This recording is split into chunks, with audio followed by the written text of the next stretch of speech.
اس میں اللہ نے روزے کی برکت رکھی ہوئی ہے.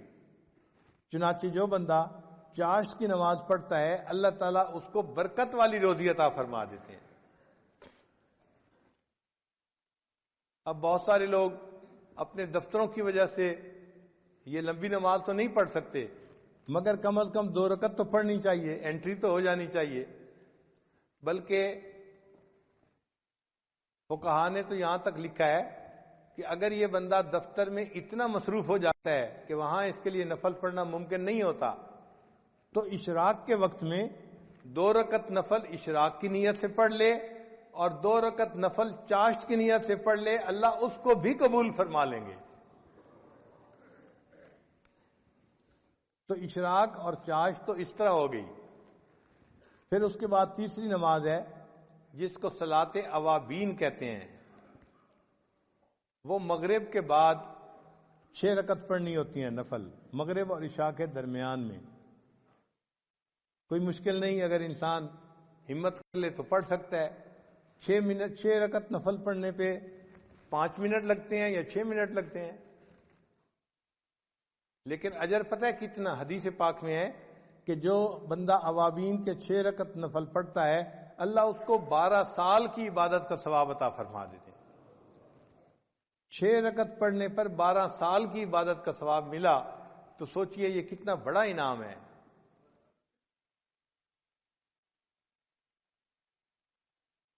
جو لوگ حفاظ ہیں وہ تہجد میں قرآن پڑھا کریں، منزل جو ہوتی ہے نفلوں میں. اگر تہجد میں اٹھنا مشکل ہے تو پھر دوسرا طریقہ مغرب اور عشاء کے درمیان 2 رکعت 4 رکعت میں اگر ایک پارہ پڑھ لیں تو ان کے قرآن پاک کی منزل پکی رہے گی ہمیشہ.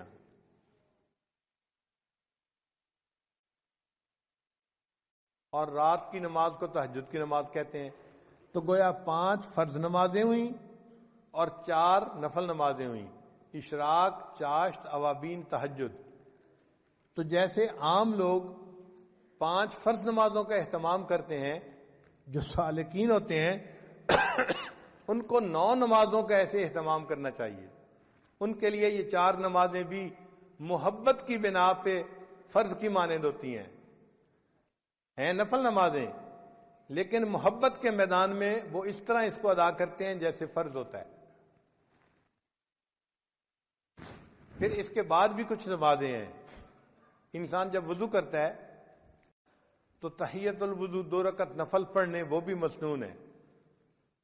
مسجد میں داخل ہوتا ہے تو 2 رکعت تحیت المسجد پڑھنا یہ بھی مسنون ہے. تو ان نمازوں کو بھی پڑھنا چاہیے. جب موقع ملے تحیت الوضو پڑھیے، تحیت المسجد پڑھ لیجئے. پھر اگر انسان سے کوئی غلطی ہو گئی تو صلاۃ التوبہ 2 رکعت توبہ کے پڑھنا یہ بھی حدیث سے ثابت ہے. پھر اگر اللہ نے کوئی نعمت عطا فرما دی تو 2 رکعت شکرانے کے ادا کرنا یہ بھی حدیث پاک سے ثابت ہے. ان نمازوں کو جتنا آپ پڑھ سکتے ہیں اتنا پڑھیں، ان کا اجر ملے گا، اس کے بدلے فرض قبول ہو جائیں گے.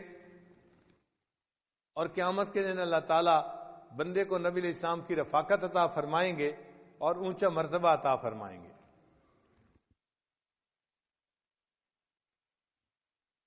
اور ایک خاص نقطہ ان نوافل کو پڑھنے کے لیے یہ ہے کہ نوافل کو چھوڑا نہ کریں. کیوں؟ ہم نہیں جانتے کس جگہ کا کیا ہوا ہمارا سجدہ ہمارے اللہ کو پسند آ جائے. تو یہ سوچا کریں کہ ہو سکتا ہے یہ جو نفل نماز میں پڑھ رہا ہوں میرا یہ سجدہ میرے مالک کو پسند آ جائے.